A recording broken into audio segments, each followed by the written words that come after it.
রয়েছি একটি মেট্রো স্টেশনের পিলারের সামনে, সিটি সেন্টার মেট্রো স্টেশন। বিরাট ফাটল, প্রায় 1 আঙুল প্রবেশ করে যাওয়ার মতন ফাটল জড়েছে এই পিলারে। না, বউবাজার নয়, কবি সুভাষও নয়, সিটি সেন্টার মেট্রো স্টেশন। শহর কলকাতার অন্যতম একটি গুরুত্বপূর্ণ স্টেশন, গ্রিন লাইনের অত্যন্ত জনপ্রিয় স্টেশন এই CC1 মেট্রো স্টেশন বা সিটি সেন্টার মেট্রো স্টেশন। সেখানে একটি গেটের পেছনের অংশের এই পিলারে বিরাট ফাটল, প্রায় 1 আঙুল প্রবেশ করে যাওয়ার মতন ফাটল জড়েছে এই পিলারে। 2020 সালের ফেব্রুয়ারি মাসে CC1-এর মেট্রো পরিষেবা চালু হয়। তারপর কেটে গেছে প্রায় 6 বছর।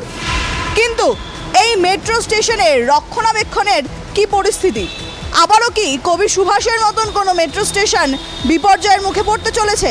সেই প্রশ্নচিহ্নই আমরা তুলছি।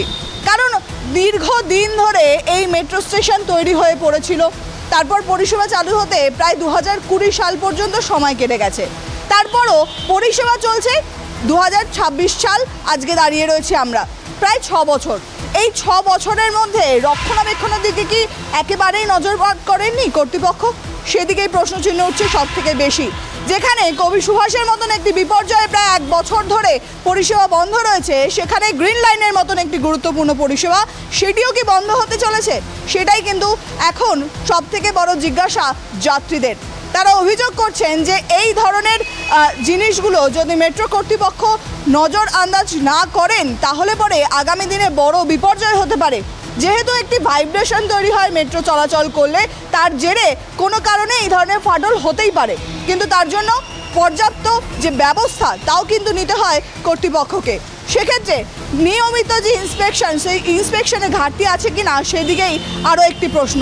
তাই মেট্রো রেলের নজরে আনতে দ্য কয়েনের তরফ থেকে আমরা প্রশ্ন তুলছি যে এই ফাটল কবে মেরামতি হবে, এই ফাটল থেকে কোনো বিপর্যয় হবে কি না, সম্পূর্ণ সিটি সেন্টার মেট্রো স্টেশনের যে অবস্থা, তার দিকে কি নজর দিচ্ছেন কর্তৃপক্ষ?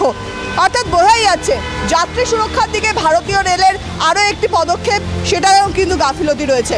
কলকাতার মেট্রো 42 বছরের এই ইতিহাস আবারও কোনো বিপর্যয় ডাকছে কিনা, তার দিকেই প্রশ্ন তুলছি আমরা। ক্যামেরায় দীপক দাসের সঙ্গে শাশ্বতী রায়, দ্য কয়েন।